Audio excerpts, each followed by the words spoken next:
और सीधे लेकर चलते हैं आपको बिहार, जहां पर चुनाव प्रचार के लिए सीएम डॉक्टर मोहन यादव पहुंचे हुए, क्या कुछ कह रहे हैं सुनिए। बोल रहा हूँ, ये सब कालिया नाग के ऊपर कौन नाच कर सकता है, हमें इस बात का अच्छे से एहसास है। सभी संकटों में मुस्कुराना जिसको आता है वही सनातन धर्म के मार्ग पे आगे चलता। मेरी अपनी ओर से आप सबसे आह्वान है, अपनी उंगली बचा के चलना। जैसे ही 11 तारीख आए सुबह आपके हाथ में भी सुदर्शन चक्र आएगा। जैसे ही बटन दबाओगे कमल के फूल का धड़क होगा, सामने वाला हिसाब चुकता हो जाएगा, कोई बचाने वाला नहीं। और ये मैं पक्की बात कह सकता हूँ, यशस्वी प्रधानमंत्री के आशीर्वाद से आपके जैसे ये चुनाव आम आदमी का चुनाव है, आम लोगों का चुनाव है।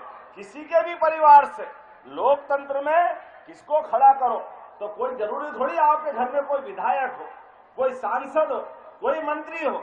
ये केवल एनडीए और हमारी पार्टी कर सकती है। मेरे परिवार में भी कोई विधायक नहीं, कोई सांसद नहीं, मंत्री का तो सोच नहीं सकते और मुख्यमंत्री तो असंभव था।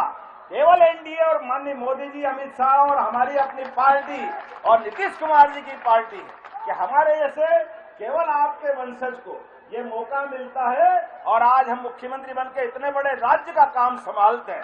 जोरदार अभिनंदन करो, ये लोकतंत्र की भावना है।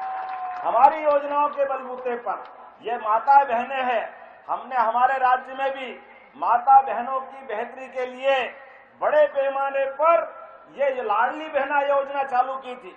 बहन सुभद्रा के नाम से भी भगवान कृष्ण के धाम, जितने हमारे भगवान कृष्ण की जहाँ लीलाएं हुई पूरे राज्य के अंदर, सांदीपनी आश्रम जहाँ भगवान कृष्ण ने शिक्षा ग्रहण की, सुदामा और भगवान कृष्ण ने नारायण धाम पर रात गुजारी, तो गरीब अमीर की दोस्ती का वो धाम, एक एक स्थान को हम पर्यटन केंद्र के रूप में, तीर्थ के रूप में विकसित कर रहे हैं। ये सरकार बनने के बाद ये सारी चीजें होना चाहिए। अतीत का पुरातत्व का महत्व, धार्मिक का महत्व, हर प्रकार से लोगों की बेहतरी के लिए, गर्व से अतीत करने के लिए ये हमारी सरकार ही कर सकती है। ये कांग्रेस और उनके साथ वाले नहीं कर सकते। मुझे बड़ा दुर्भाग्य के साथ कहना पड़ेगा, परसी मेरी एक सभा होने वाली, जहां मैं जाने वाला तो मालूम पड़ा हेलीपोर्ट खोद दिया, रास्ता खोद दिया। हमने कहा मर्जी आए जो करो, अपने लोगों के बीच आने से कोई नहीं रोक सकता है।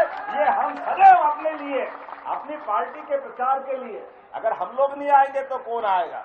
आज के इस अवसर पर जब मैं शशि भूषण जी को देखता हूँ, ये तो वाकई सांस्कृतिक राष्ट्रवाद के अद्भुत व्यक्ति, जोरदार अभिनंदन करो इनके लिए भी। शशि भूषण जी आपके अपने सभी सुख दुख के साथ धर्म की रक्षा के लिए लगातार संघर्ष करने वाले नेता है, जिनके आधार पर हमारा ये पूरा सांस्कृतिक राष्ट्रवाद का परचम लहराता है। और ये पूरा भरा पूरा मंच, जोरदार अभिनंदन इनके लिए भी, ताली वाली बजा करके। और इसके साथ साथ बहुत सारी बातें हैं, बोलने के लिए तो इतनी बातें हैं, लेकिन सच में हमारी माता बहनें भी है। शराबबंदी के बाद बिहार